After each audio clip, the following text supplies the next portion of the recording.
বিসমিল্লাহির রহমানির রহিম। Charmonai digital diagnostic centre বিশ্বাসের হাটের পক্ষ থেকে চরমোনাই ও সাহেবের হাটবাসীদের জন্য চিকিৎসা সেবায় রয়েছে দারুণ সুখবর।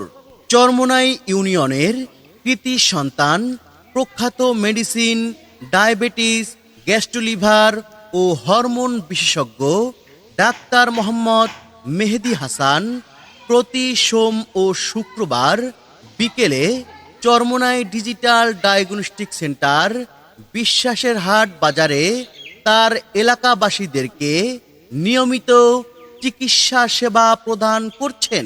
Doctor Mohammad Mehedi Hasan MBBS, BCS স্বাস্থ্য, FCPS medicine, FCBS endocrinology, MRCP London, CCT BIRDEM, DMU ultrasonography, assistant registrar, medicine ভবন 4 unit, Sher-e Bangla medical college হাসপাতাল, বরিশাল। মনে রাখবেন, চরমোনাই ডিজিটাল ডায়াগনস্টিক সেন্টার বিশ্বাসের হাটে সকাল 8টা থেকে দুপুর 1টা পর্যন্ত মাত্র 50 থেকে 100 টাকা ভিজিটে এবং দিন-রাত 24 ঘন্টা এমবিবিএস ডাক্তার দেখানোর সুব্যবস্থা রয়েছে।